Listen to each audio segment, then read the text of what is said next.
टेहेची ठाई सुख वाटे येची ठाई बहुपायी संताच्या म्हणून केला वास नाही नाश ते ठाई न करवे हाला चाली निवारली चिंता हे म्हणून केला वास नाही नाश ते ठाई तुका म्हणे निवेतनु रजकणू लागता म्हणून केला वास नाही नाश ते ठाई विठ्ठल विठ्ठल विठ्ठल विठ्ठल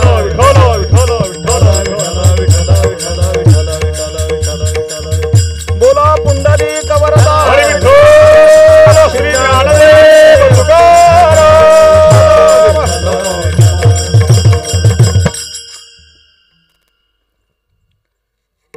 सुख वाटे येची ठाई बहुपायी संतांच्या म्हणून केला वास नाही नाश ते ठाई। वारकरी संप्रदायाचे थोर संत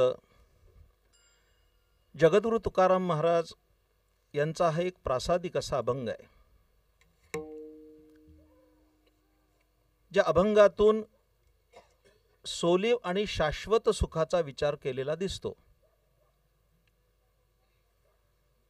मंडळी, आजचं कीर्तन हे नैमित्तिक कीर्तन आहे आणि त्याचं निमित्त आपणा सर्वांना माहीत आहे।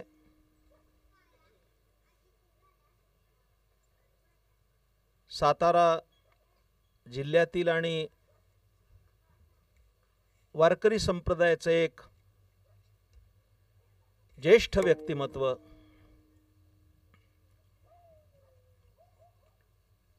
परमश्रद्धेय हरिभक्तिपरायण ज्ञानोबा माऊली गोजेगावकर यांचं हे प्रथम पुण्यस्मरण आहे।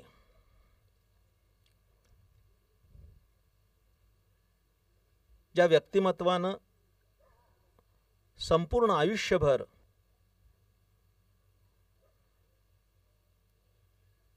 पायाला पानं बांधून अनुकूल प्रतिकूल कालखंड जरी आला तरी खेड्यापाड्यामध्ये निष्काम बुद्धीनं निस्पृह वृत्तीनं वारकरी पंथाचा प्रचार आणि प्रसार केला।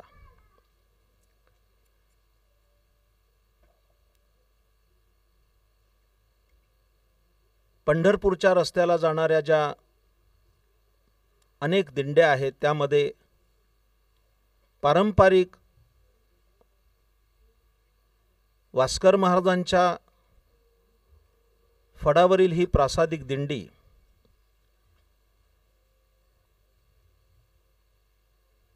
संत शेकोबा दादांच्या आणि समवेत पंढरीला वाटचाल करीत असते। त्याचं नेतृत्व त्यांनी आयुष्यभर केलं।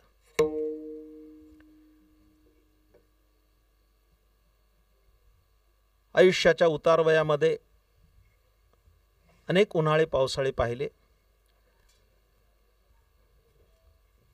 संपूर्ण समाजानं त्यांना अत्यंत आदरानं बापू हे संबोधन दिलं।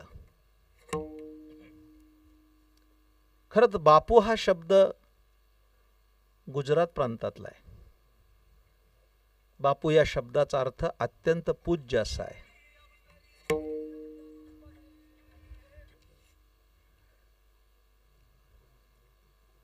आदरार्थी संबोधनानं त्यांना बापू अशी संज्ञा मिळाली। जवळपास 3 तपापेक्षा जास्त काळ त्यांचा आणि माझा अनुबंध राहिला।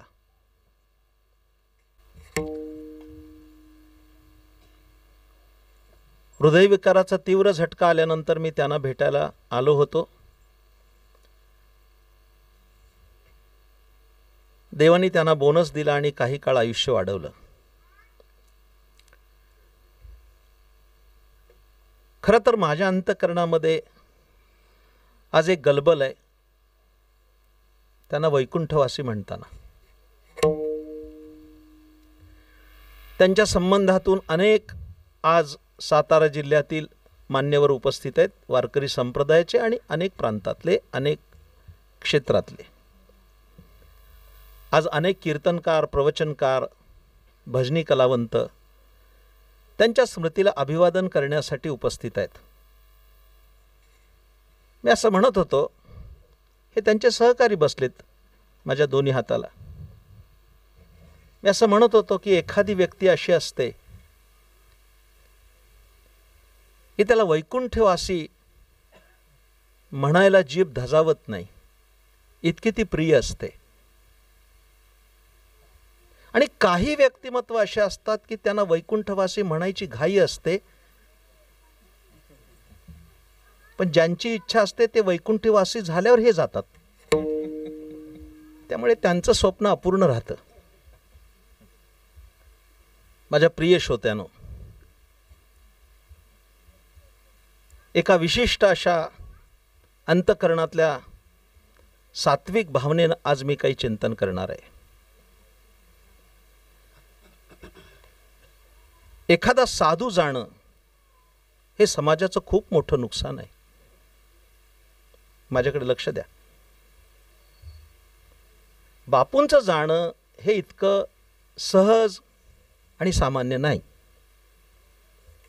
आज बोलणं नीट आहे का? एखादा साधू नकोय आता.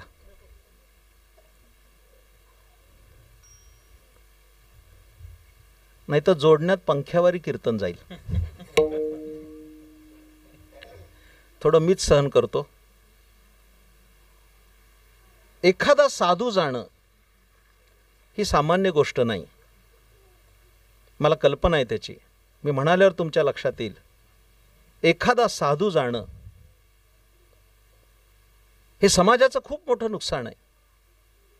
याचं कारण, एक साधू निर्माण होण्यासाठी काही तपांचा कालखंड जावा लागतो, तेव्हा तो साधू या संज्ञेला प्राप्त होतो. पुन्हा नव्यानं साधूची निर्मिती होणं हे फार अवघड असतं. बापूंच्या संबंधाने मी उत्तरार्धात काही माझा मनोदय व्यक्त करणार आहे. पण अशा एका महापुरुषाला अभिवादन करण्यासाठी आणि त्यांच्या प्रथम पुण्यस्मरणानिमित्तानं त्यांना काही शब्द सुमनांजली समर्पित करण्यासाठी मी उपस्थित आहे.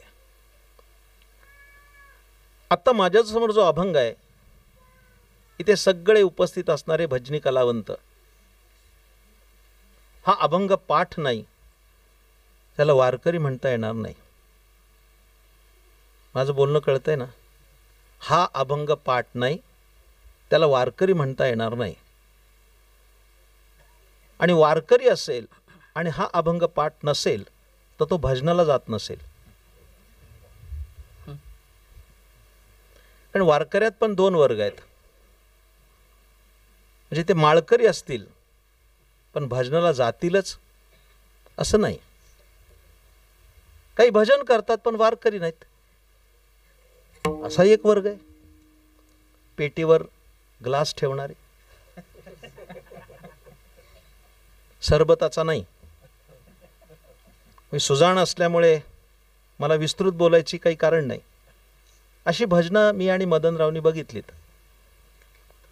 ते कोकणात असताना फक्त त्यांच्या संस्कार होते, त्यांनी ती वाजवली नाहीत.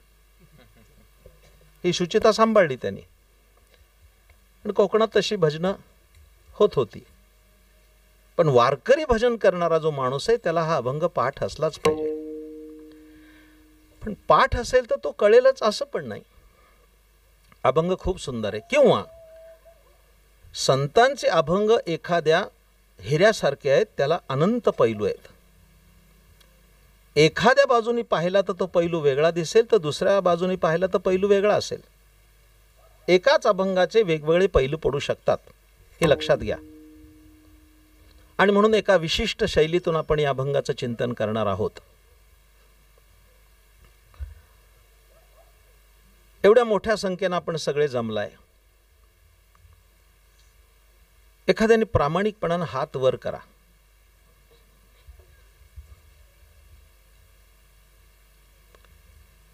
की मला सुख नकोय. असं कोण असेल तर हात वर करायला अडचण नसावी. एक 5 मिनिटाचा वेळ देतो मी. मला सुख नको आहे असं कोणी हात असेल तर वर करा. 50 मिनिटं दिले तरी कोण हात वर करणार नाही माझ्या सकट आणि या टाळकऱ्यांसकट. माझ्याकडे लक्ष द्या. आणि एखाद्याला नाही समजलं, बाबा कळतच असं नाही, कीर्तन कळतातच असं नाही, काही न कळणारी गावच्या गाव आहेत. अशा 52 गावांची यादी मी केली, पुन्हा न जाण्याची. हे काही कळतच नाही त्यांना. असे खांबाला टेकून बसलेले असतात की बुक्का आणि हार लावायचाच असतो. काही ओकाठो कळत नाही. इकडे लक्ष द्या. एखाद्याला नाही कळालं आणि अनावधानाने त्याने हात वर केला माझ्या प्रश्नावर, हे मला सुख नकोय, तर त्याच्या आजूबाजूचे लोक त्याच्याकडे टवकारून बघतील आणि म्हणतील याला मिरजेला पाठवला पाहिजे, नाही तर येरवड्याला तरी पाठवला पाहिजे. याच्या डोक्यावर परिणाम झालाय. कुणाला सुखाची अपेक्षा नाही. इकडे लक्ष द्या. आता सुद्धा तुम्ही आलाय कीर्तनाला हे सुख मिळावं म्हणूनच आलाय. श्रवणाचं का होईना सुख आहे. त्याला आपण लिहिताना पत्रिकेत असंच लिहितो, श्रवण सुखाचा लाभ घ्यावा. श्रवणाचं का होईना सुख आहे ना. पण या सुखाची चर्चा इथं नाहीये. तुकोबाराय वर्णन करतात ते सुख वेगळं आहे. त्याचा विचार मी करणार आहे पुढे. माझ्या प्रिय श्रोत्यानो, फक्त मौज अशी आहे मानवी जीवनाची, अपेक्षा सुखाची आहे, प्राप्त होत नाही. दुःखाविषयी घृणा आहे, आल्याशिवाय राहत नाही. इकडे लक्ष द्या. म्हणून मानवी जीवन हे सुख आणि दुःख यांची संमिश्र शिदोरी आहे.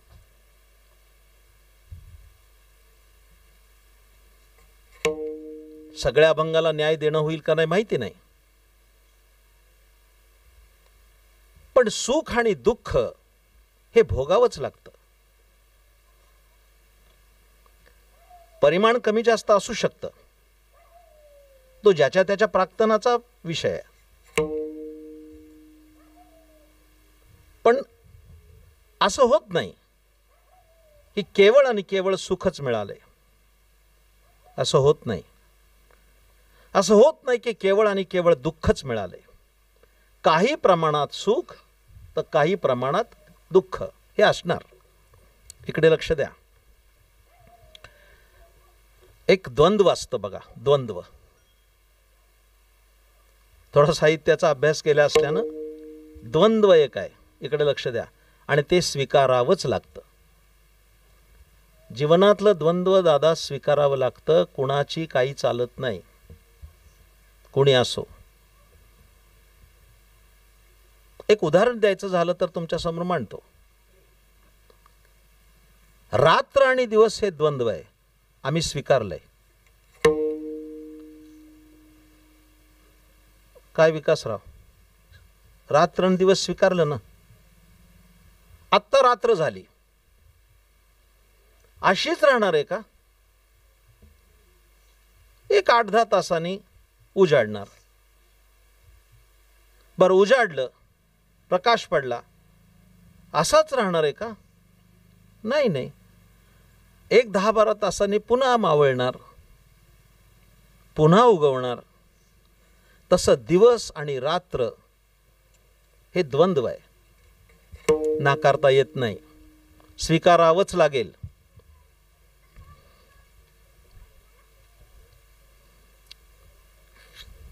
काही काही माणसं सूर्यवंशी असतात. काही कळतंय? आडनावाची नाहीत.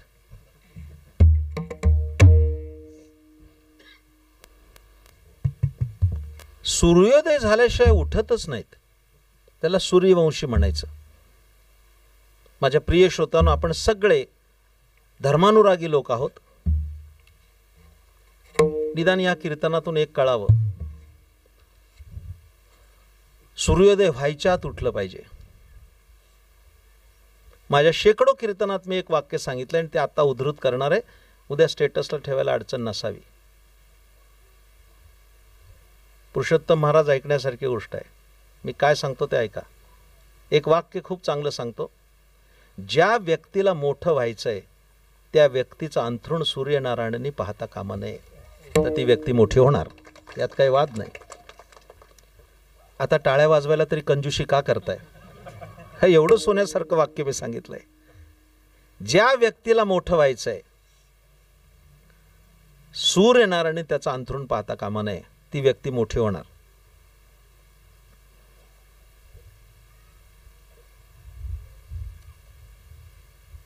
जीवनशैली किती बिघडली याचं एका वाक्यात वर्णन करायचं झालं तर पूर्वज सगळे ब्राह्ममुहूर्तावर उठत होते आणि त्याचे आत्ताचे वंशज सगळे ब्राह्ममुहूर्तावर झोपायला जात आहेत. 2-3 वाजेपर्यंत मोबाईल बघतायत आणि सकाळी 9 वाजता झाली भली पहाट. लिहून ठेवा, सूर्यनारायण अंथरुण पाहता कामा नये. जी म्हणून माणसं मोठी झाली जीवनात ती सगळी पहाटे उठलेली आहेत. लक्षात ठेवा, फार मोठं द्वंद्व आहे. पहाटेच उठलं पाहिजे. एक जरा आळशी माणूस होता, खूप झोपायचा.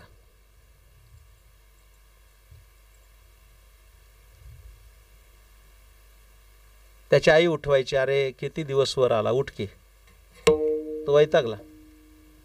एक दिवस त्याच्या मित्राने त्याला विचारलं, का रे काय झालं, घरात वाद चाललेत? ते म्हणे, रोज आई उठवते, झोप होऊ देत नाही. दिवस उगवला असं म्हणते. उगवला म्हणून काय झालं? अरे म्हणे, तुला काही कळतं का? दिवस का उगवतो, सूर्य का उगवतो तुला माहिती आहे? तर नाही माहिती. आता त्याने शास्त्रीय कारण दिलं की पृथ्वी पश्चिमेकडून पूर्वेकडे परिभ्रमण करत असल्यामुळे सूर्य पूर्वेला उगवतो, पश्चिमेला मावळताना दिसतो. तसं नाही म्हटले. याने जावई शोध लावला. ते म्हणले, तुझ्या शेजारी माणूस राहतो ना, त्याने एक कोंबडा पाळलाय, तो आरवतो म्हणून दिवस उगवतो. त्याचा बंदोबस्त केला की काम संपलं. दुसऱ्या दिवशी त्यांनी तो कोंबडा डालून ठेवला. कोंबड्याचं सुदैव श्रावण महिना चालू होता, नाहीतर तो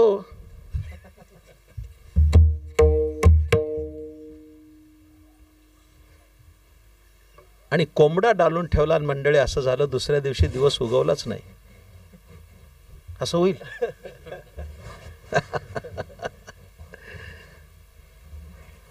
काय दिनाकरा कोंबड्याने केला खरा, कोंबड्याने केला खरा, कोंबड्याने केला खरा.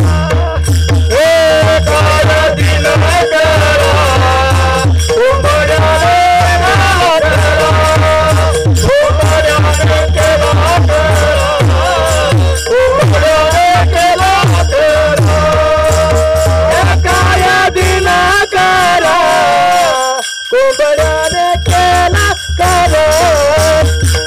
कोंबड्याने केला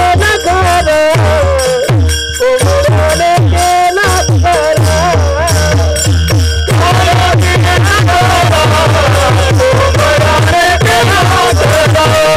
कोंबड्याने केला खरा, कोंबड्याने केला खरा.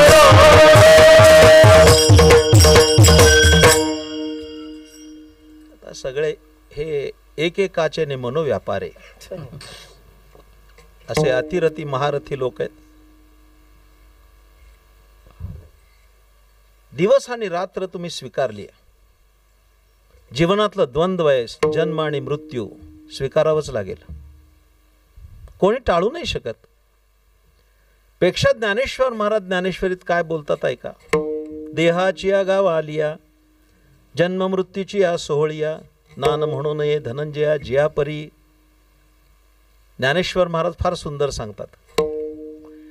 हे गोजेगाव आहे, शेजारी निगडी आहे, चिंचणेर आहे, तासगाव आहे. प्रत्येक गावाचे काही नियम असतात. त्याच्यामध्ये ज्ञानेश्वर महाराज सांगताना गाव सुद्धा त्यांचं कसं आहे बघा ना. ज्ञानेश्वर महाराजांचा कल्पना विलास खूप मोठा आहे. ते काय असलं गाव नाहीये, देह नावाचंच गाव आहे. काय रूपक आहे ते. बापू कधी नव्हे ते मी एक दिवस कहाण्यांचं पुस्तक वाचलं. ते चातुर्मासाच्या कहाण्या असतात का नाही. एका घरी गेलो होतो, ते टेबलावर पुस्तक पडलेलं होतं. ते काहीतरी वाचायचं म्हणून उचललं तर सुरुवात. एक आटपाट नगर होतं, एक राजा राज्य करीत होता, त्याला 2 राण्या होत्या, एक आवडती. प्रत्येक कहाणीची सुरुवात हीच. मी अंतर्मुख होऊन विचार केला, काही सगळ्या कहाण्या आटपाट नगरातच घडल्या, एकही रहिमतपूरला नाही. मी काही वेळ घालावा असं म्हणत नाही, थोडं विचार करा मी काय बोलतोय ते. किती दिवस या कथा ऐकून स्वतःची आत्मप्रतारणा करणार आहोत ज्ञानेश्वरीकडे दुर्लक्ष करून. बघा काय गोष्टी सांगितल्यात. माझ्या डोक्यात आहे ज्ञानेश्वर महाराज सांगितलेल्या गोष्टी, याच्यावर पुस्तक लिहिणार आहे मी. काय सुंदर गोष्ट आहे. इकडे लक्ष द्या. देह नावाचं कोणीतरी गाव आहे आणि या गावामध्ये 2 सोहळे घडतात, एक जन्माचा, एक मृत्यूचा. आता इथे सगळे बसलेत. पुन्हा काही मी तालुका मास्तर नाही तुमचं इन्स्पेक्शन करायला, पण आता रिटायर आहेत ते. आता त्यातून ते परावृत्त झालेत.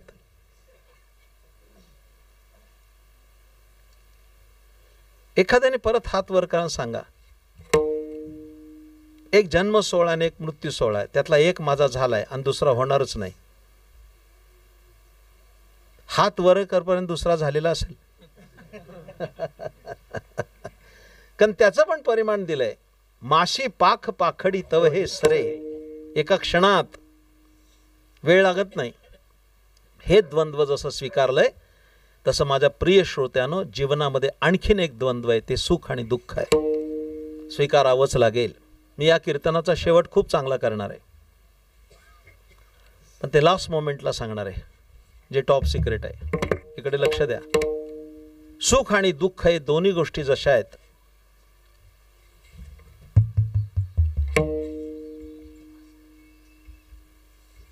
थोडं ते पण ऐकू. खूप देवाची कृपा आहे, रिंगटोन तरी चांगली होती. खूप शिकावं लागणार आहे वारकऱ्यांना अजून. आमचं मत असं आहे बरं का, वारकरी संप्रदायाची संख्यात्मक वाढ खूप झाली, गुणात्मक होणं गरजेची आहे. अजूनही गुणात्मक दिसत नाहीये. परवा एका ठिकाणी कीर्तनाला गेलो, समोरच्या माणसाच्याच खिशात मोबाईल वाजला. रिंगटोन होती, तुझी घागर नळाला लाव. मी अंतर्मुख होऊन विचार केला, आपण चुकीच्या लोकाला तर ज्ञानेश्वरी सांगत नाही ना. त्या कृतीतून त्यांची वृत्ती प्रगट होत असेल तर जाऊ दे, आपल्या विचाराला फाटा नको. आपल्याला अनुकूल असणाऱ्या घटना घडणं त्याला माणसं सुख म्हणतात, आणि प्रतिकूल घटना म्हटल्या की त्या दुःखात समाविष्ट होतात. मला जास्त विस्तारपूर्वक खूप बोलता येईल, पण तेवढं मी बोलणार नाहीये. इकडे लक्ष द्या. सुख आणि दुःख. केवळ सुख मिळत नाही माझ्या प्रिय श्रोत्यानो, आणि केवळ दुःख पण मिळत नाही. काही प्रमाणात सुख तर काही प्रमाणात दुःख. एरवी समर्थांना असं म्हणायचं काही कारणच नव्हतं ना. जगी सर्व सुखी असा कोण आहे, विचारी मना तुची शोधून पाहे. तिथे पण एक विचाराचा मुद्दा आहे. बरेच लोक अर्थ सांगताना वेगळा सांगतात. जगी सर्व सुखी असा कोण आहे, विचारी मना तुची शोधून पाहे. याचा अर्थ असा नाहीये जगामध्ये कोण सुखी आहे हे मना विचारून बघ, असा समर्थांचा म्हणण्याचा उद्देश नाही. जगामध्ये कोण सुखी आहे हे विचारी मना लक्षात घे. काही कळतंय? कारण बाकीच्यांकडे मन असतं ते विकारी असतं आणि संतांकडे असतं ते विचारी असतं. हा फरक आहे. विकारी मन आणि विचारी मन, हे सामान्यकडे विकारी मनच आहे. तो काय विचार करणार? विकारी माणूस काय विचार करू शकतो? त्यासाठी मन विचारी असावं लागतं. विचारी मनानं जर विचार केला तर त्याच्या लक्षात येईल की सुख आहे आणि दुःख आहे. या दोन्ही पक्षाचा विचार करतो. इकडे लक्ष द्या.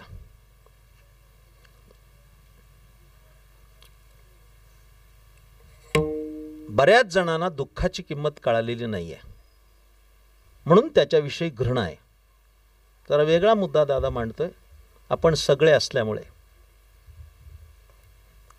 सुखाची अपेक्षा काय आहे, दुःखाविषयी घृणा काय? याचं कारण आहे की दुःख त्याला कळालेलं नाहीये. याच सगळ्या गोष्टींचा परामर्श करायला तर एवढ्या वाक्यावरच मला संपूर्ण 2 तास वेळ द्यावा लागेल. रात्र नसेल तर दिवसाचं मूल्य कळणारच नाही.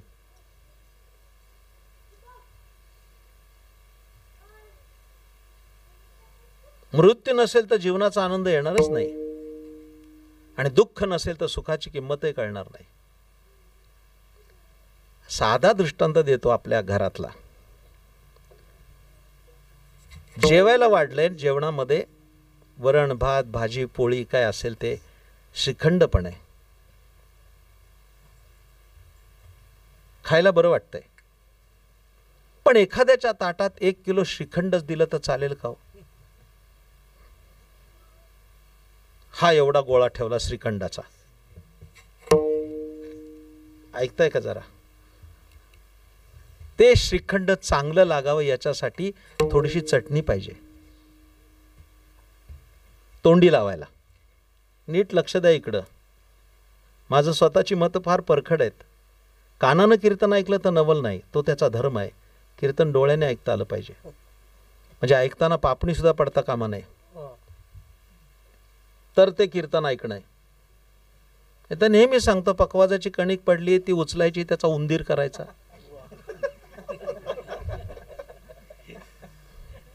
तो उंदीर मोडायचा, त्याचा मोदक करायचा. असले आचरट चाळे करत कीर्तन ऐकली तर कशी कळणार? एक एक जमातच अशी आहे की त्या माईकवर गुळाचा खडा ठेवणारी. एक नवीन जमात आहे आता, की समोरच बसलेली असते, खडा उचलायचा, बुवानी खाल्ला की परत ठेवायचा. त्याचं काही कीर्तनात लक्ष नसतं, गुळावारी कीर्तन जातं. काय यांनी एकदा ए मदनरावला विचारा, एक पकवाजा होता, मेला तो आता जुन्नर तालुक्यात. उगा तालुक्याचं नाव नको घ्यायला, हे लाईव्ह चाललंय. ते काय करायचं माहितीये का? पकवाजावरच गुळ ठेवला होता, थोडा खायचा आणि परत ठेवायचा, आणि त्याच्यावर 100 माशा हुसकायच्या आणि परत खायचा. एवढा घाण शब्द कीर्तनात बरा नाही. मला सुचला होता पण तो मी नाही उच्चारला. इकडे लक्ष द्या. कुठं आलतो?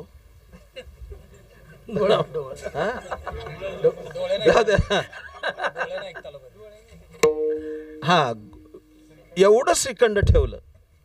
श्रीखंड खाईल का माणूस? काय राजाभाऊ, श्रीखंड एवढं ठेवलं, खाईल का कोण? तर त्याला काय पाहिजे? थोडीशी सुंदर चटणी पाहिजे. एवढी त्या चटणीची तोंडी लावायला असते, ती खाल्ली की त्या श्रीखंडाची मजा और असते. याच्या विरुद्ध करा ना, एवढा चटणीचा गोळा दिला, खाईल का? आणि खाल्ला तर परिणाम चांगला असेल का? कोणी खात नाही. पण ती किती पाहिजे? एवढी एवढी चटणी. थोडी थोडी चटणी खाल्ली की पुरी आणि श्रीखंड मस्त लागतं. हे जसं ताटातलं सुख दुःख आहे, तसं जीवनातलं सुख दुःख भोगता आलं पाहिजे. लक्षात ठेवा. आता मी शेवटचं वाक्य बाबा फार चांगलं सांगणार आहे, जरा राखून ठेवतो. आगे बताते. हेतू एवढाच की उशिरा कोणी आलं तर त्याला ऐकायला मिळावं. अर्धा हेतू येतो, तोही पूर्ण नाही. धोरणी माणूस आहे. एखादा उशिरा आला तर त्याला ऐकायला मिळावं, आणि जो मधून जाईल त्याला ऐकायला मिळू नये. आता पूर्ण काही काही मधनच जाते, त्याच्या पदरात पडूच नाही, ते त्याला ऐकीचं पण नाही. लक्षात ठेवा. इदं तेना तपस काय गीता सांगते शेवटच्या अध्यायात. भक्तिहीन पुरुषाला हे तत्वज्ञान सांगू नये. इकडे लक्ष द्या. त्या मुद्दा हा चालला होता, दुःखाची किंमत कळत नाही. आता एक एक उदाहरण देतो मी, नंतर पुढे सांगेन मी तुम्हाला.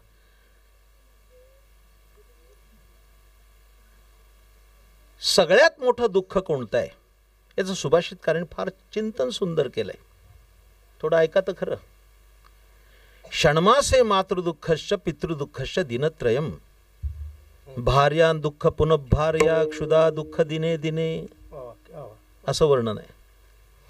षण्मासे मातृदुःखश्च, एखाद्याची आई वारली 6 महिने दुःख. काय कॅटेगरी आहेत लक्षात घ्या. इकडे लक्ष द्या माझ्याकडे. एखाद्याची आई वारली 6 महिने दुःख. आई आई आई आई आई. पितृदुःखश्च दिनत्रयम्, वडील गेले 3 दिवस दुःख. असं का असावं? याचं एकच कारण आहे, आईचा सहवास जास्त असतो, सतत जवळ असते. वडील काहीतरी अर्थार्जनाच्या निमित्तानं बाहेर असतात. मग त्या वडिलांना संपर्क कमी, 3 दिवस दुःख असतं वडिलांचं. बरं का? या सर या. विठ्ठल विठ्ठल विठ्ठल विठ्ठल विठ्ठल विठ्ठल विठ्ठल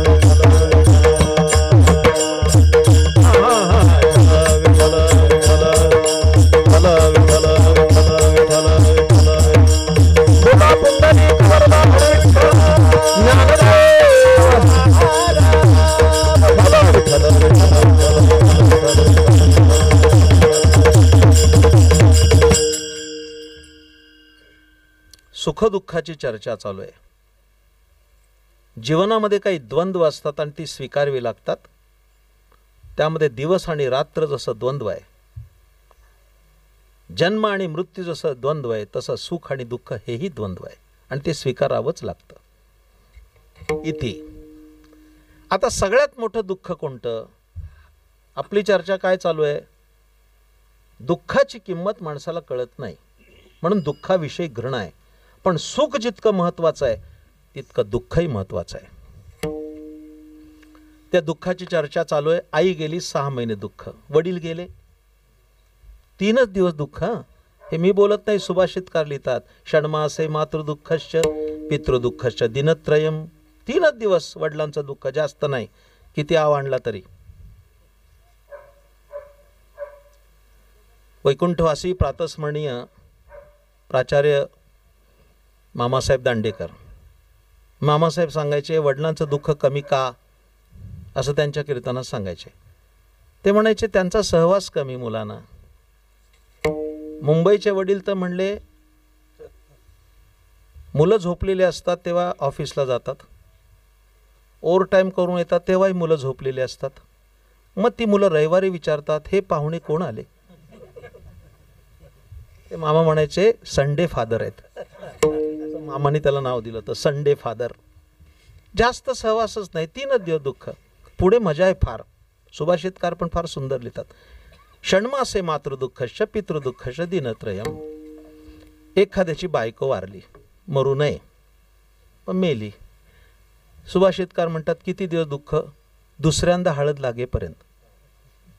भार्यां दुःखम पुनः भार्या, दुसरी बायको मिळाली, दुःख गेलं. पण क्षुधा दुःख दिने दिने, भुकेचं दुःख रोज आहे. नित्य उठून या खावयाची चिंता आहे ना. त्याच्यात पण 2 वर्ग आहेत बापू, 2 वर्ग आहेत मी बघितलेले. अशा 2 कॅटेगरी आहेत समाजात. एकाला चिंता आहे काय खाऊ आणि एकाला काय काय खाऊ. 2 जातीचे लोक. एखाद्या काय खावं, आज काहीच नाही. आणि एखाद्याला काय काय खाऊ, एवढे पदार्थ आहेत, पण खाऊ आहे. वास्तविक ते दुःख आहे.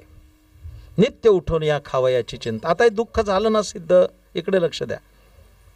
मी काय सांगतोय, दुःखाच्या पार्श्वभूमीवर सुखाची किंमत कळते. भुकेचं दुःखच नसेल तर ताटात पंचपक्वान्न येऊन फायदा काय? नको. भूक नाही. जरा वेगळं बोलतो, अनेकदा बोललोय, यूट्यूबला भरपूर आहे. भूक ही श्रीमंती आहे, ती सर्वांना लाभत नाही. भूक श्रीमंती आहे. काय चमत्कार असेल काय माहिती, देवाने श्रीमंत लोकांनाच भूक ठेवली नाही. त्या दृष्टीनं गरीब आहेत ते. मजुरी करणारा माणूस, एक किराणा मालचं दुकान आणि त्याच्यात तो शेठजी 500चे बंडल मोजतोय, पण सकाळी अर्धी पोळी खाल्ली तर 3 वाजेपर्यंत किरमट ढेकर येतात, पचत नाही. आणि त्याच्या दुकानात गव्हाची पोती उचलणारा मजूर 5 चपात्या खातोय. ह्याला कसं बरं वाटेल? 5 चपात्या. त्याला भूक आहे.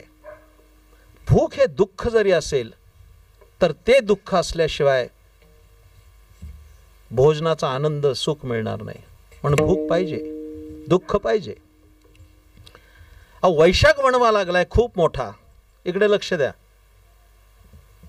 जीवा कासावीस झालाय पाण्या वाचून, तृषाकांत झालाय.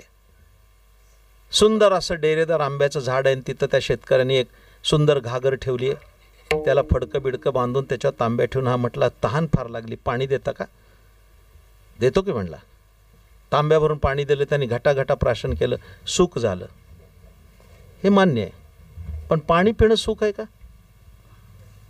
नीट आहे का? पाणी पिणं सुख आहे? नाही. आणि पाणी पिणं जर सुख असतं तर एखाद्याच्या तोंडात अर्धा इंची नळी कायम लावली तर कायमचा सुखी होईल. पाणी पिणं सुख नाही आहे. तहानेचं दुःख असणं आणि त्याच्यावर पाणी मिळणं हे सुख आहे. म्हणून आधी तहानेचं दुःख पाहिजे, तरच तुम्हाला ते पाणी पिण्याचं सौख्य अनुभवता येईल. म्हणून दुःखाची किंमत कळली पाहिजे. लक्षात ठेवा. माझा वेगळा विषय, त्या अनुषंगानं माझं चिंतन चालू आहे. थोडं महाभारतातली गोष्ट सांगतो म्हणजे तुम्हाला कळेल. जरा इकडे लक्ष द्या. थोडी गंमत आहे, फार सुंदर कथा आहे. भगवान श्रीकृष्ण गोष्ट आहे, महाभारतातली गोष्ट आहे. इकडे लक्ष द्या, थोडं नीट ऐका. ते महाभारतामध्ये अशी गोष्ट आली की भगवान श्रीकृष्ण यायचे इंद्रप्रस्थाला पांडवांच्याकडं. कुंती ही त्यांची आत्या, भगवान कृष्णाची आत्या कुंती. त्या कुंती माता आली की कृष्णाला आनंद, कृष्ण आला की कुंतीला आनंद व्हायचा. काय 2-4 दिवस भगवान कृष्ण राहायचे, झाले की निघायचे. असा एक नियम आहे बरं का. इकडे लक्ष द्या. सध्या तो पाळला जात नाही. सगळी लाईफस्टाईल बदलली आहे. कोणी निघालं की ज्येष्ठांना नमस्कार करावा, त्यांचं कुशल विचारावं आणि मग बाहेर पडावं. हे शालीन कुलीनीतीचे मापदंड आहेत. भगवान कृष्ण गेले आणि कुंतीला विचारलं, आत्या जातो बरं का? ती आत्या खेकसली त्याच्यावर. काही अक्कल का रे? गीता सांगितलीस. देवालाच विचारलं, गीता सांगितली तुला अक्कल आहे? असं जातं म्हणू नये, येतो म्हणावं. ते कोणती येते? बरं आत्या येतो. तरी तुला काही कळतंय का रे? आज अमावस्या आहे, आज जाऊ नये, राहा आजच्या दिवस. आता त्याला काही मास्टर नव्हतं 10चं. ठीक आहे राहतो आज बाबा, काय आता मला तरी काय काम आहे. त्या दिवशी राहावं भगवान कृष्णाने, दुसऱ्या दिवशी निघावं. आत्या येतो आता. काही कळतं का रे तुला? काही कळतं? शास्त्र. आज बुधवार आहे, बुधवारचं जाऊ नये. जाशील बुधी तर येशील कधी. आता देवाला बुधवार काय आणि शनिवार काय, पण आता आत्याची मर्जी राखायची. तुम्हाला बापू माहित असेल का, एकादशी जर मंगळवारी आली पंढरपूरला तर लोकांची घालमेल होते. उद्या बुधवार आहे, पंढरपूर सोडायचं नाही. असा काही नियम नाही आहे, पण तो एक रूढ पडली. आम्हाला फोन करतात, महाराज उद्या बुधवार आहे, पंढरपूर सोडायचं नाही का? काही अडचण नसते, पण आम्ही सांगतो नाही, बुधवारी जायचं नाही, गुरुवारी जा, एक दिवस राहा. आमचा हेतू एवढाच की एक दिवस राहा पंढरीत, बुधवारी जाऊ नये. पण ती पण अशी वसतात, मंगळवारीच रात्री पळतात, बुधवार उजडूच देत नाहीत, रात्रीच पलायन. जाशील बुधी तर येशील कधी, नको जाऊ, देवाने राहावं, ठीक आहे. मग मात्र तिसऱ्या दिवशी देवाने म्हणावं, आत्या आज द्वितीय आहे, गुरुवार आहे, चांगला शकून आहे, आता निघतो. बरं जा, आणि आता जपून जा, जपून ये आणि लवकर ये. मग त्याने विचारलं, आत्या तुला काही पाहिजे का रे? काही हवं का तुला? इकडे लक्ष द्या, मी काय सांगतोय, तुला हवंय काय? ती म्हणाली, मी मागितलं तर तू देणार नाहीस, मला वचन दे. ते वचन कशाला? मी सांगतो ना. नाही नाही नाही, तुझ्या एवढा खोटारडा माणूस जगात नाही. आत्ता पावे तो खूप वेळा खोटं बोललायस, वचन दे तर मी मागते. ठीक आहे म्हणले, घे वचन, तू मागशील ते देईन. कुंती मातेने हात पुढे केला आणि भगवान श्रीकृष्णाने आश्वस्त करत तिला वचन दिलं, तू मागशील ते देईन. मग कुंती म्हणाली, कृष्णा तुला देता येईल तेवढं दुःख मला दे. जगाच्या पाठीवर दुःख मागणारी एकमेव विदुषी कोण असेल तर ती पांडवांची आई कुंती आहे. मला दुःख दे. हादरला भगवान कृष्ण. अगं म्हणले, आत्या सगळं जग उभं राहिले माझ्या दारात पदर पसरून सुख मिळावं म्हणून, आणि तू दुःख मागते.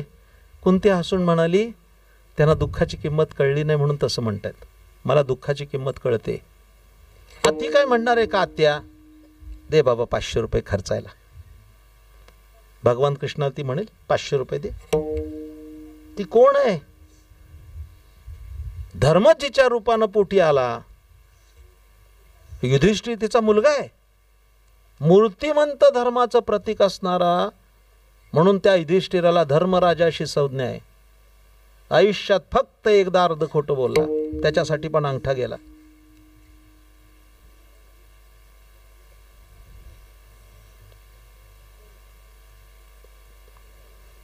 रोज खोटं बोलणाऱ्याचा कोणता अवयव राहील वाटत नाही.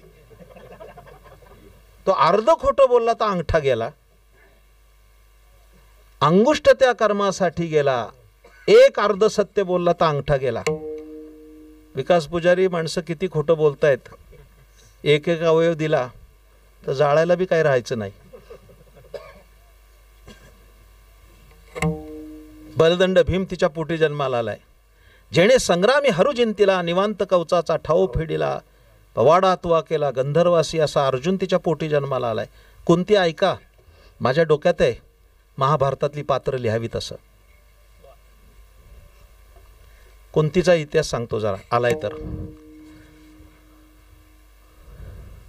आज डॉक्टर महेशराव नारायणराव गायकवाड हे आमचे मित्र आहेत, मदनरावांचे नामचे. ते आज कीर्तनाला विशेषत्वानं आलेत. स्वामी विवेकानंद शिक्षण संस्था ही महाराष्ट्रातली एक अग्रगण्य अशी शिक्षण संस्था आहे, ज्याचा पाया भरला डॉक्टर बापूजी साळुंखे यांनी. आणि आज सातारा विभागाचं प्रमुखपद त्यांच्याकडे आलं. मी आपणा सर्वांच्या वतीनं त्यांचं हार्दिक अभिनंदन करतो. पेक्षा मला वाटतं त्यांची त्या पदावर नियुक्ती झाली त्याचं म्हणण्यापेक्षा त्या पदाला न्याय मिळाला हे म्हणणं जास्त गरज असेल. असं सुविद्य व्यक्तिमत्व मिळणं हे सोपं नाही. त्यासंबंधी आपण त्यांचा या ठिकाणी यथोचित सन्मानही करणार आहोत. आज त्यांना मदनरावनी सांगल्याबरोबर ते त्यांचं अभिष्ट चिंतन करण्यासाठी गेलो असता म्हणले, ऐकायची पर्वणी मी येतो. आणि सपत्नीक आपल्या परिवारासकट आलेत. त्या कुंती ही मोठी विदुषी आहे. इकडे लक्ष द्या. काय महाभारतातल्या बायका सुद्धा येतो. हा हा हा हा कमाल आहे यांची. पण चरित्र वाचा. काय झालं, संक्रांत आली, कुणावर नाही, सण आला संक्रांतीचा. आणि गांधारीची 100 पोरं, त्या पोरांनी मातीचा हत्ती केला,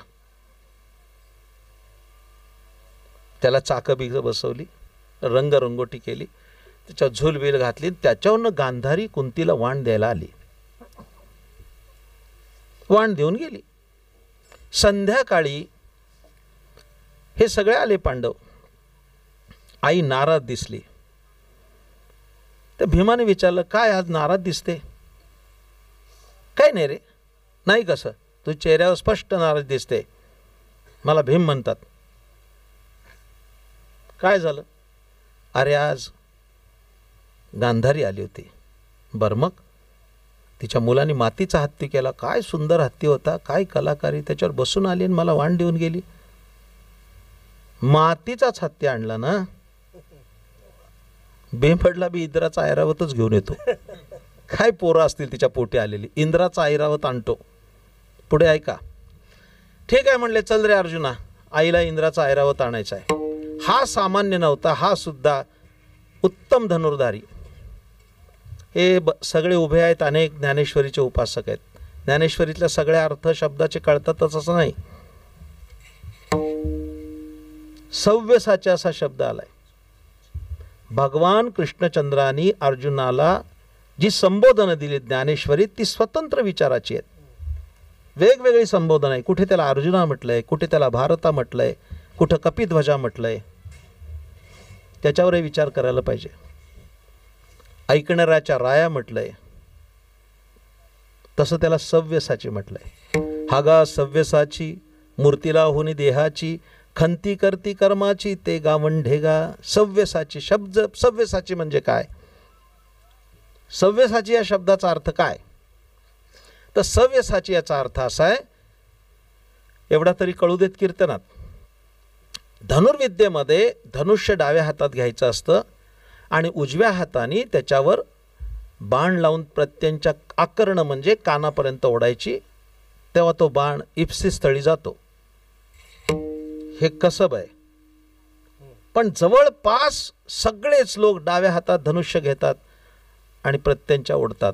एकमेव अर्जुन असा होता की तो डाव्या हातात पण धनुष्य घेऊ शकत होता आणि उजव्या हातात धनुष्य घेऊन प्रत्यंच्या ओढू शकत होता. सव्यसाची. आता मदनराव वाजवत आहेत पखवाज, उत्तम. महाराष्ट्रातल्या टॉप 10 मध्ये त्यांचं नाव आहे.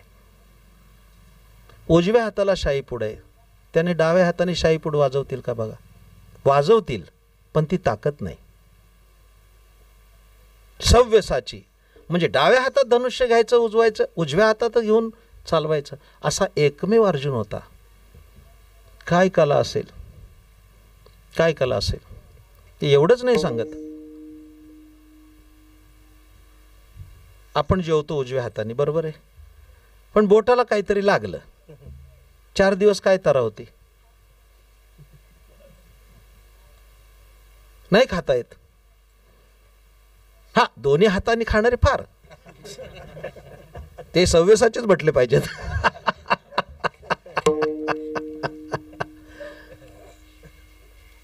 तर काय म्हणत होतो त्यांनी, असा तो सव्यसाची. आईने इंद्रावत आणायचा, चला बाहेर गेले. इंद्रप्रस्थापासून ते इंद्राच्या अमरावतीपर्यंत सू सू सू बाण करत त्याने असा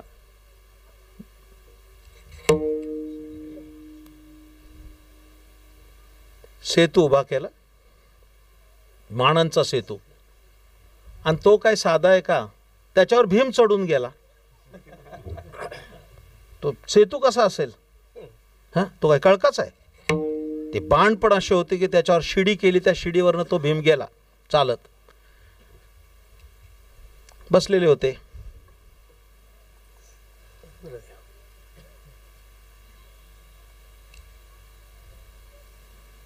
देवांचे राजे, या या या, स्वागत केलं भीमाचं. नुसतं स्वागत नाही, इंद्राच्या पोटात खरं तर गोळा आला होता. हे बिरड का आलं? या असं नाही विचारलं त्यांनी. जरा नीट समजून घ्या महाभारत. पण भीम गेला आणि त्याला विचारलं नाही इंद्राला, हत्ती नेऊ का तुमचा? जसं आपण एखादं म्हणतो, थोडा वेळ बाईक देतं का? थोडा वेळ बाईक द्या, मला जरा जाऊन यायचंय सातारला. तो दिली असते हो, पण पेट्रोलच नाही. याने विचारलं नाही काय, थेट सांगितलं, तुझा ऐरावत घेऊन चाललोय, परवानगी काय गरज नाही, घेऊन चाललोय. देता काही भाषा नाही, त्याचं नाव पांडव आहे. घेऊन चाललोय. इंद्राने, न्या न्या, तुमचाच आहे. अरे काय पांडवाची ताकद असेल, न्या न्या, तुमचाच आहे, घेऊन जा, आणि काम झाल्यावर आणून द्या. पुढे ऐका, भीमानं तो ऐरावत खांद्यावर घेतला. तो काय थर्माकोलचा आहे?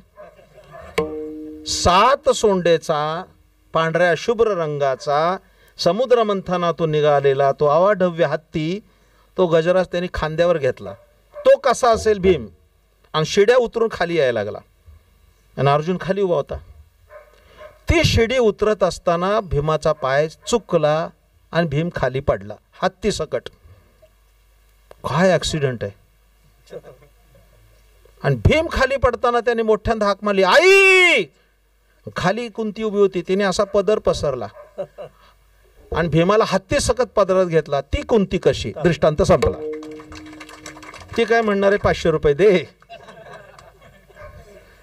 काय ती माता असेल, ती म्हणली, देवा दुःख दे, मला काही नको, दुःख दे. भगवंताने विचारलं, दुःख का पाहिजे बाबा तुला? कोणी मागत नाही, तू का मागितलं? कुंतीने 2 कारणं सांगितली. देवा, दुःखाचं मूल्य त्यांना कळत नाही. दुःख सर्वश्रेष्ठ का आहे? सुखापेक्षा तिचं मूल्य जास्त आहे का? त्याचं पहिलं कारण आहे, हे दयाघना, दुःख मागितलं याचं पहिलं कारण असं आहे की दुःखात तुझी आठवण येते म्हणून दे. सुखात येत नाही. माणसाला देव आठवतो, तो सुखात नाही आठवत, दुःखातच आठवतो. आणि दुःखाचं दुसरं गुणवैशिष्ट्य काय सांगितलं? फार चांगलं सांगितलंय. देवा, दुःख दे का? दुःखात तुझी आठवण येते. आणि दुःख का मागितलं? देवा, दुःख वाईट आहे, निश्चित वाईट आहे, पण अनेक गुण वाईट असले तरी एखादा गुण चांगला असण्याची शक्यता आहे. मी आता त्याच्यावर खूप उदाहरणं देऊ शकेन, पण मी आता देत नाही. दुःख, एखादा माणूस चांगला असतो का नाही? माणसं म्हणतात आमच्या गावातला हा सगळ्यात चांगला माणूस, पण एक गुण वाईट आहे. काय कळतंय? एखादा माणूस, हा आमच्या गावातला एकदम बेकार माणूस आहे, पण एक गुण चांगला आहे. एखाद्याकडे दुर्गुणांची जास्त वसते, दुर्गुणाची संख्या जास्त, एखादा तरी गुण असतो. आणि एखाद्या माणसाकडे सगळे गुण चांगले असतात, एखादा गुण वाईट असतो. तसं म्हणजे दुःख वाईट आहे, पण त्याच्याकडे गुण चांगला आहे. काय चांगला गुण आहे? दुःख आल्यानंतर आपलं कोण आहे हे दाखवून देतं, हा त्याचा सद्गुण आहे. हा दुःखाचा सद्गुण काहीतरी लक्षात ठेवला पाहिजे, म्हणून ते दुःख मला दे. भगवंताने तथास्तु म्हटलं, दृष्टांत संपला. दुःख तितकंच महत्वाचं आहे. आता हे का स्वीकारलं पाहिजे? बघा कसं आहे ते, फार सुंदर चिंतन आहे. ज्ञानेश्वरीत चला, मी पुस्तक लिहिलंय त्याच्यावर, सुखाचा मार्ग, त्यात लिहिलंय सगळं मी पुस्तकात, खूप सुंदर आहे. त्याच्या सुद्धा 5 एडिशन झाल्या, इतकं विक्रमी ते खपलं. इकडे लक्ष द्या. ज्ञानेश्वर महाराजांनी सांगितलेली गोष्ट सुखदुःखाची. असं काही ठरलं नाही हनुमंतरावचं माझं की सगळा अभंग संपला पाहिजे. इकडे लक्ष द्या. फार सुंदर गोष्ट ज्ञानेश्वर महाराजांची, फारच सुंदर. माझं सगळं कीर्तन नाही कळलं तरी चालेल, पण ही गोष्ट किती सुंदर आहे. ज्ञानदेवीतील गोष्टी विचार करण्यासारख्या आहेत. ती सांगतात गोष्ट, ती सुद्धा तत्वज्ञान प्रचूर असते. ती अशी, एका गावात एक गरीब ब्राह्मण राहत होता, अशी नसते. आता गोष्ट सांगतो, इकडे लक्ष द्या. एक नियती नावाची आई आहे, गोष्ट ज्ञानदेवांची. सगळ्या कीर्तनकारांनी लक्षपूर्वक ऐका. नियती नावाची एक आई आहे. काय रूपक सुंदर मांडले त्याने, रूपकच आहे ते, ज्ञानेश्वरीतलं रूपक. एक नियती नावाची आई, तिला जुळं झालं. जुळं होतं कधीतरी, युग्म म्हणतात त्याला संस्कृतमध्ये, युग्म. आणि आपल्या गावढळ भाषेत आवळं जावळं का जावळं बावळं, काय पुरुषोत्तमाला काय शब्द आहे, आवळं जावळं काय का असत ना, कावळं बावळं म्हटलं तरी काय हरकत नाही. असं जुळं होतं. कधी कधी दोन मुली एकदम, दोन मुलं एकदम, एक मुलगी एक मुलगा असंही होतं. काय युग्म होईल तसं होईल. नावं पण तशी ठरलेली असतात. सीता और गीता बघा म्हणजे कळेल. जुना सिनेमा होता सीता और गीता. आणि मुलं झाली तर ठरलेलं नाव आहे लवांकुश, हे ठरलेलंच आहे. लव आणि अंकुश, गंगा यमुना, हे ठरलेली नाव आहेत. युग्म झालं तर, जुळं झालं तर, क्वचित काळू बाळू पण. मोठी माणसं होती ह्या जगात, त्यांनी तमाशा नेला हो. लोककला नेणारी मोठी माणसं होती काळू बाळू, काही सामान्य नव्हती. आमचा काही त्यांच्याशी वाद नाही आहे. ती लोककला म्हणून त्याचा अंगीकार केला पाहिजे, स्वीकार केला पाहिजे, वादच नाही त्याच्यावर काही. डॉक्टर रामचंद्र देखणे महाराज माझे मित्र होते. डॉक्टर रामचंद्र देखणे, त्यांच्या निधनानंतर पहिला पुरस्कार मला त्यांनी दिला त्यांच्या कुटुंबियांनी पुण्यामध्ये. पण गंमत अशी होती, एक पुरस्कार मला, दोन दिले पुरस्कार, एक अध्यात्माचा आणि एक लोककलेचा. दुसरा रघुवीर खेडकरांना दिला एका स्टेजवर. म्हणजे कीर्तनकार आणि तमासगीर. माझी स्तुती करत नाही मी. तेव्हा भाषणात काय म्हणालोय, देखणे कुणाला म्हणतात, जे टाळ आणि चाळ एकत्र आणू शकतात त्याचं नाव देखणे. जे टाळ आणि चाळ एकत्र आणू शकतात त्यांना देखणे म्हणतात. ते आम्हाला तमाशाचं काही वावगं नाही आहे, काहीच वावगं नाही. काळू बाळू जुळे होते, दिसायला सारखे. जुळे म्हणजे काय, ते सारखे दिसतात, कळत नाही बाळू कोणता आणि काळू कोणता. असं म्हणतात की एकदा काळू आजारी पडला, बाळू बतावणी करून गेला दोन्हीची, पण कळलं नाही लोकांना. आणि मग संपलं, सांगितलं काळू आजारी आहे. आणि मग मगाशी कोण, मीच आलो होतो. दोघांची बतावणी एकानेच केली. अशी माणसं होती ती.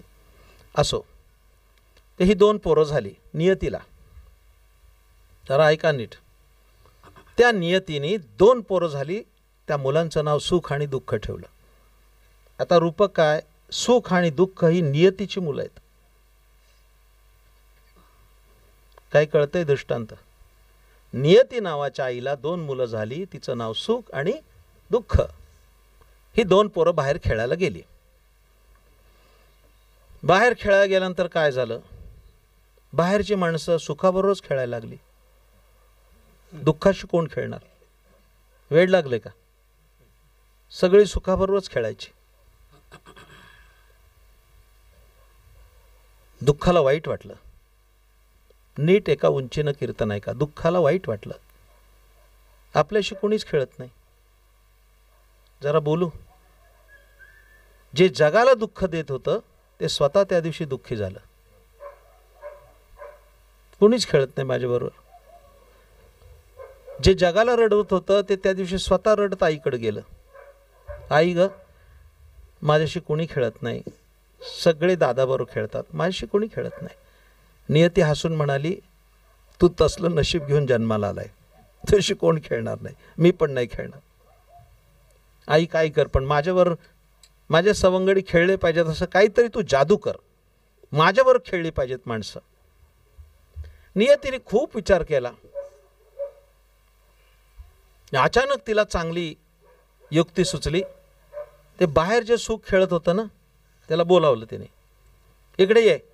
ते सुख पण दुडू पळत आत आलं. नियतीने दार लावून घेतलं. तिने काय केलं, सुखाचे कपडे काढले दुःखाला घातले, आणि दुःखाचे काढले सुखाला घातले. आदला बदल झाली. ही बाहेर पोरं खेळायला गेली. पुढे काय झालं, दुःख सुखाची कपडे घालून बाहेर आलं आणि त्याला सुख समजून त्याच्यावर खेळू लागले. ऐकताय का, खेळल्यावर कळलं हे दुःख आहे. तसं चार पोरं झाल्यावर संसार दुःखाचा कळतो. खेळ झाल्यावर अरे अरे दुःख आहे तोपर्यंत नाही कळत. तोपर्यंत सुखाची आंगडी असतात अंगावर.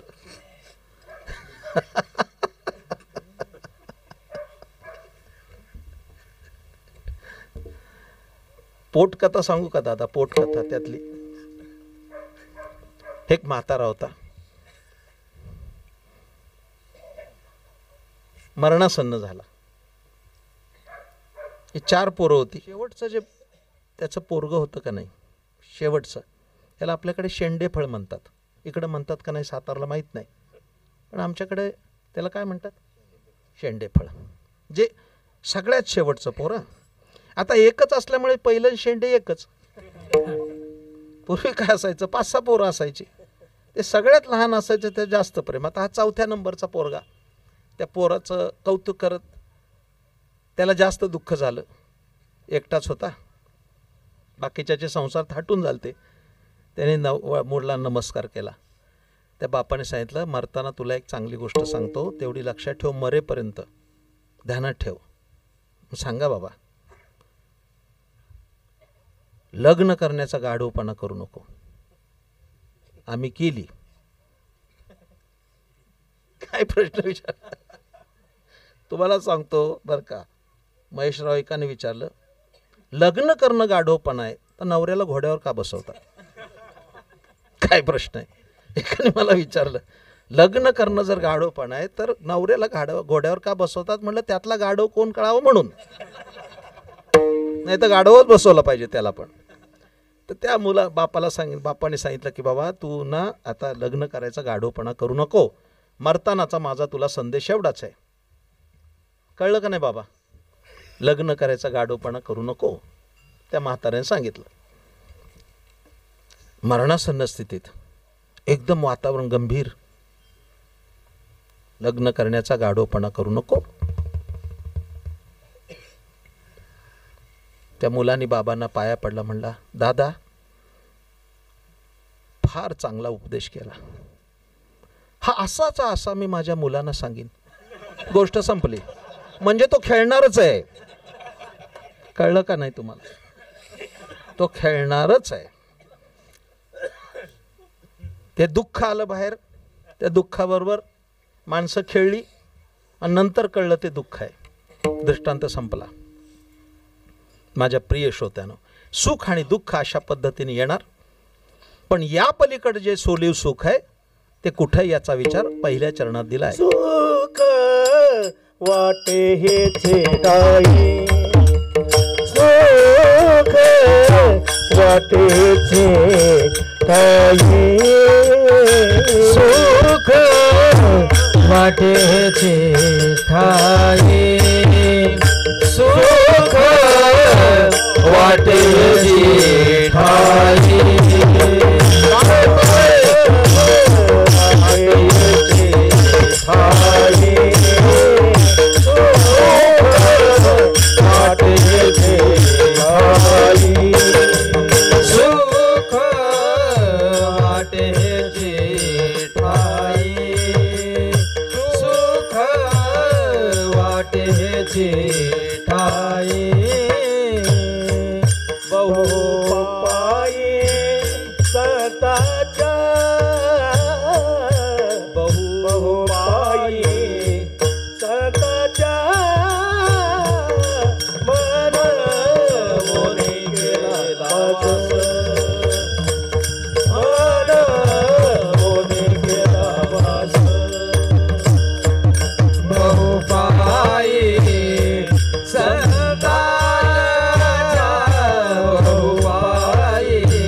वाटे हेचे ठाई.